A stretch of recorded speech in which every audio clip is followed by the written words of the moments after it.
ये चार तस्वीरें आप देख रहे हैं। बीजेपी का प्रचार अभियान, लाखों की हजारों की भीड़ इकट्ठी हो रही है। टीएमसी की रैलियां भी ममता बनर्जी कर रही हैं और उसमें भी हजारों लाखों की भीड़ इकट्ठी हो रही है। उधर वाम दलों ने, लेफ्ट पार्टीज ने ऐलान कर दिया है कि वे अब बड़ी रैलियां नहीं करेंगे, वे जुलूस नहीं निकालेंगे, रोड शो नहीं करेंगे, सिर्फ डोर टू डोर कैंपेन करेंगे और उसके लिए कुछ चुनिंदा लोगों को छांटा गया है। और कांग्रेस की रैलियां भी, राहुल गांधी आप दिख रहे हैं जिसमें बड़ी रैलियां कांग्रेस की भी हो रही हैं, लेकिन वाम दलों ने इससे तौबा कर ली है।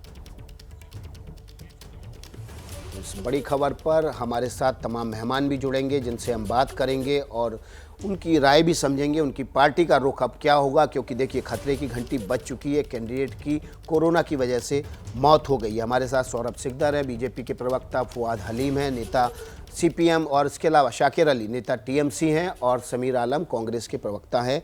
सीधे सबसे पहले रुख कर लेते हैं हम समीर आलम का, कांग्रेस के प्रवक्ता हैं, उनका रुख कर लेते हैं। कांग्रेस पहले भी ये बात कहती रही थी कि कोरोना की वजह से देश में हालात बिगड़ रहे हैं, लेकिन अब खतरे की घंटी बज चुकी है। आपने आपकी पार्टी के एक उम्मीदवार को, जिसको 26 तारीख को मतदान होना है, जिसकी सीट पे, उसको खो दिया है।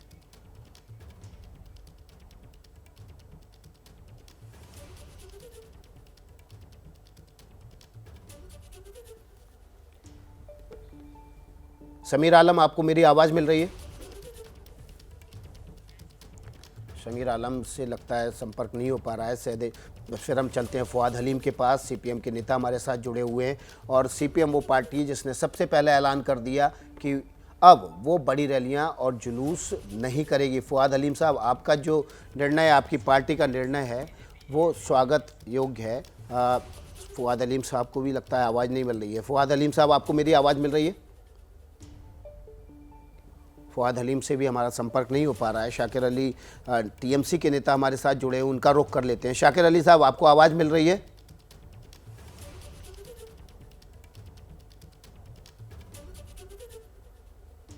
हाँ, आवाज मिल रही है, आवाज मिल रही है। जी शाकिर अली साहब, खतरे की घंटी बज चुकी है। कांग्रेस के एक उम्मीदवार का देहांत हो गया है। जिस तरह से आपकी पार्टी और बीजेपी, कांग्रेस बड़ी बड़ी रैलियां और जुलूस निकाल रहे हैं, रोड शो कर रहे हैं, अब ये कैंडिडेट से उतर के आम जनता तक जब ये फैलेगा तो आप समझ सकते हैं कि क्या हालात होंगे। देश में 2 लाख से ज़्यादा केस आ चुके हैं।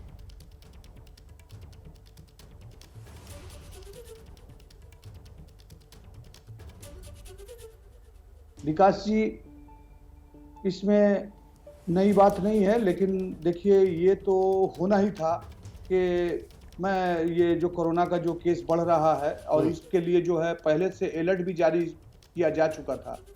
और जो अभी आपने कहा, जो मुर्शिदाबाद के कांग्रेस के प्रार्थी का देहांत हुआ, वो बहुत ही दुखित घटना है।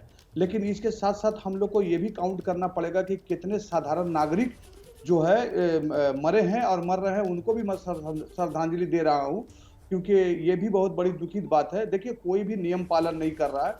और जो है कि कोरोना से हमने क्या कहा कि बहुत पहले जो ये हुआ था कि कोरोना के साथ ही जीना है, कोरोना के साथ ही मरना है, ये जो है स्टैंड पब्लिक ले चुका था। क्योंकि पब्लिक के लिए पब्लिक को अब जीना मुश्किल हो रहा था, खाना मुश्किल हो रहा था, पीना मुश्किल हो रहा था, पढ़ाई लिखाई मुश्किल हो ही रहा है। तो क्या किया जा सकता है? लेकिन सबसे बड़ी रैलियों पर रोक लगाई जा सकती है।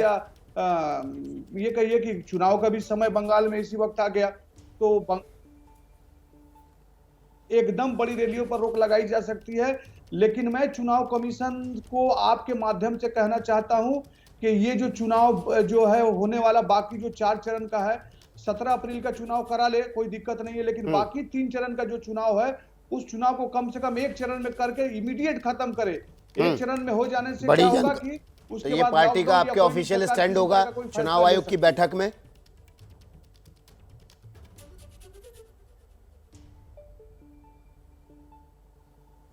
देखिए, ये मेरा पर्सनल ये है, अभी पार्टी इस पर डिस्कस की नहीं है। लेकिन मैं ये एज ए नागरिक मैं आपको ये मैंने कहा, लेकिन पार्टी इस पर विचार जरूर करेगी, जरूर विचार करेगी। जी सौरभ सिकदर साहब, टीएमसी तो कह रही है, शाकिर अली कह रहे हैं, अभी उनका निजी राय है, लेकिन क्या इस पर सहमति बन सकती है कि जो आगे आने वाले चरण के चुनाव हैं, 17 तारीख छोड़ दीजिए, बाकी 3 चरण जो बचेंगे, उनके सबके चुनाव 1 तारीख में, एक ही डेट में करा लिए जाएं और बड़ी रैलियां, जुलूस, रोड शो, इनको एक तरफ रख दिया जाए?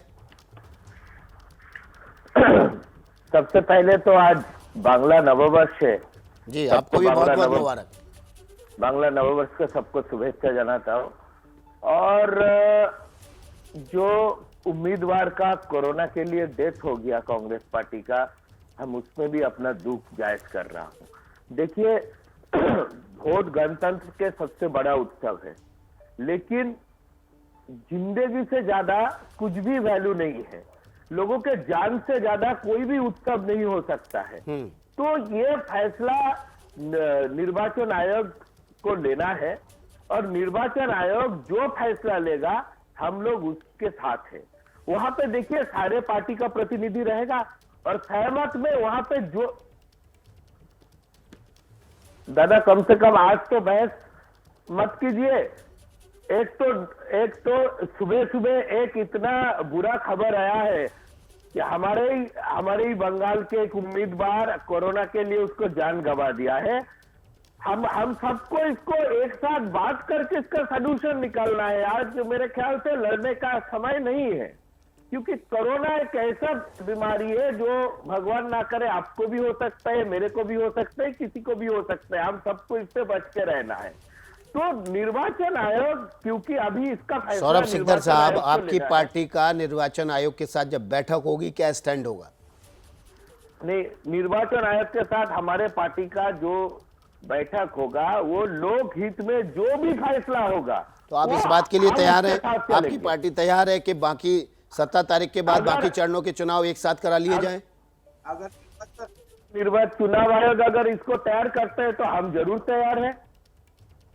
और आप ये इस बात के फैसला लिए भी तो- तैयार हैं कि बड़े रोड शो, बड़ी रैलियां तुरंत रद्द कर दिए जाए? अगर चुनाव आयोग जो फैसला लेगा हम उसके लिए तैयार हैं, हम उसका विरोध नहीं करेंगे। तो ऐसा क्यों नहीं करते? जैसे लेफ्ट पार्टी ने, सीपीएम ने ऐलान कर दिया कि वो बड़े रैलियां, बड़े जुलूस नहीं करेंगे, आप भी ऐलान कर दीजिए। देखिए, अगर सारे पार्टी इसमें सहमति बनाता है कि बड़ा रैलियां जुलूस नहीं करेंगे, तो जरूर हम भी उसको नहीं करेंगे। और जहां तक लेफ्ट पार्टी का बात है, लेफ्ट पार्टी का तो कोई बड़ा जुलूस हो ही नहीं रहा था। जो भी हो रहा था तृणमूल कांग्रेस या बीजेपी का ही हो रहा था। कल कांग्रेस ने भी बहुत बड़ा जुलूस किया है, राहुल गांधी जी जब आए थे। तो ये उनका जी, निजी मैं फैसला कांग्रेस के है। समीर आलम साहब का रुख करूंगा। समीर आलम साहब, बहुत दुख की बात है, आपका कैंडिडेट, कांग्रेस पार्टी का एक महत्वपूर्ण कैंडिडेट, उसने कोरोना की से लड़ते हुए जान दे दी अपनी, वो हमारे बीच नहीं रहे। लेकिन क्या आप कांग्रेस पार्टी इस पर विचार कर रही है कि बड़े जुलूस, बड़ी रैलियां ये तुरंत रद्द कर दिए जाएं, जैसे सीपीएम ने किया है?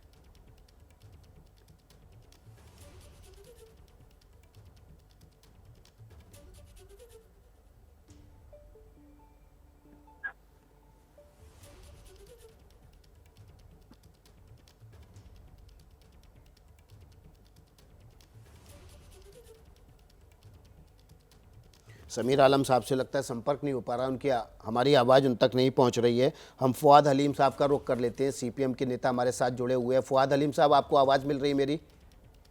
जी, साफ आ रही है। जी, आपका जो निर्णय है वो वाकई में स्वागत योग्य है। आप लोगों ने सही समय पर सही निर्णय लिया है, लेकिन बाकी पार्टियों को इस निर्णय के साथ खड़े हो जाना चाहिए, इसकी भी अपील आपको करनी चाहिए। सर्वप्रथम हम कहते हैं कि हमारी जो केंद्र सरकार है उसे ये कबूल करनी चाहिए कि सेकेंड वेव कोरोना की शुरू हो गई है। दूसरी है, केंद्र सरकार के साथ रियासती सरकार, राज्य सरकार को ये कबूल करनी चाहिए कि सेकेंड वेव शुरू हो गई है। और इसके नहीं, ये तो सभी कह रहे हैं कि दूसरी नहीं, चौथी वेव आ गई है, सभी कह रहे हैं, और आंकड़े सामने है। उसके लिए किसी के घोषणा करने की जरूरत नहीं है, अब तो सावधानी बरतने की जरूरत है। आपको आपकी जो साहस है इसका मैं दाद देता हूं, लेकिन हमने देखा किस तरीके से सीबीएसई ने क्लास 10 का परीक्षा को रद्द कर दिया। मैंने देखा कि यहाँ के सदन में कांग्रेस के प्रत्याशी की आज मौत हो गई है, लेकिन केंद्र और राज्य सरकार की तरफ से एक भी चिट्ठी नहीं आई है कि कोरोना अभी एक उद्वेगजनक परिस्थिति में पहुंच चुकी है। आपको समझना पड़ेगा कि इलेक्शन कमीशन सरकारी स्वास्थ्य दफ्तर नहीं है। केंद्र स्वास्थ्य दफ्तर को पहले इसकी विज्ञप्ति जारी करनी चाहिए कि अभी कोरोना भारतवर्ष में एक संकटजनक परिस्थिति पहुंच गई है। कल रात को 24 घंटा में हमने 1,99,500 से ज्यादा अधिक केस एक दिन में हमने पाई है। ये एक सर्वभारतीय माने सबसे ज्यादा संख्या में हमने कल केसेस हमें मिली है। तो इसमें ये बात तो स्पष्ट है कि केंद्र सरकार और राज्य सरकार अगर इस परिस्थिति को नहीं कबूल करती है, नहीं, तो सवाल ये नहीं है। अब सवाल ये है तो बाद में परिस्थितियां आती है। कौन कबूल करेगा, कौन नहीं करेगा। क्या अब हमारी पार्टी इसको कबूल करती है और हमने ऐलान कर चुकी है कि हमारी पार्टी के तरफ से इस चुनाव में बड़ी कोई रैली या बड़ी कोई रोड शो नहीं होना है। लेकिन इसके साथ में ये बात सरकारी जो लोग हैं उनके सर में जू नहीं रेंग रहे हैं। वो लोग क्यों कतरा रहे हैं? कोरोना का जो परिस्थिति है उसे आवाम के सामने स्पष्ट रूप से पेश करें। शाकिर अली साहब, पार्टियां, चुनावी आयोग स्वास्थ्य दफ्तर नहीं है। अब आपके ऊपर जिम्मेदारी है, आप वहां सत्ता में हैं, आपके ऊपर जिम्मेदारी बनती है, आपकी पार्टी के ऊपर जिम्मेदारी बनती है कि जो कोरोना की लहर है उसको देखते हुए एक बड़ा फैसला ले और ऐलान करे चुनाव आयोग के बैठक का इंतजार किए बिना।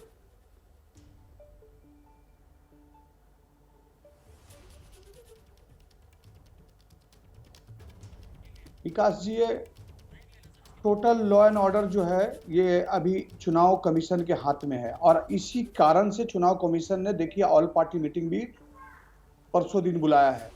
तो आप इससे अंदाजा लगा सकते हैं कि मैं अभी राज्य सरकार के माध्यम से जो भी काम हो सकता है वो जिलाधिकारी के माध्यम से हो रहा है और होगा, लेकिन बड़ा जो फैसला लेना है वो जो है चुनाव कमीशन ही ले सकता है, क्योंकि टोटल जो है ये सिस्टम जो कोरोना बढ़ने का जो भय जो है ये बड़े बड़े रैलियां से, ये तो राज्य सरकार कुछ कर नहीं सकती है। इसमें आप भी जानते हैं, हम भी जानते हैं।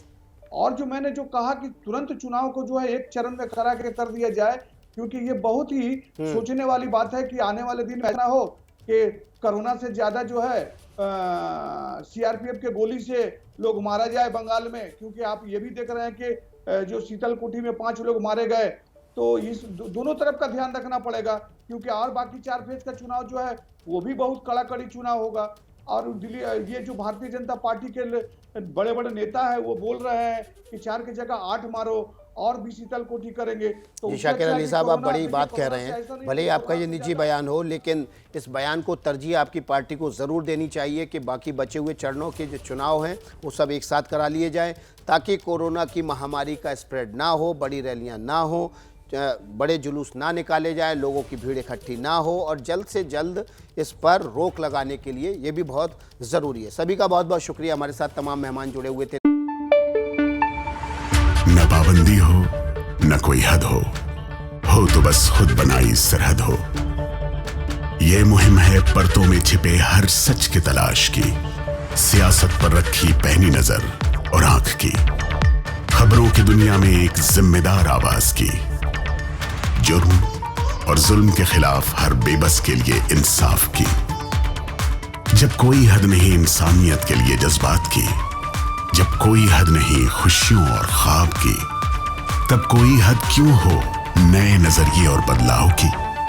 तोड़ के हदों के ताले नए सपनों को पाले, बांधे सबको एक धागे, आपको रखे आगे एबीपी न्यूज़।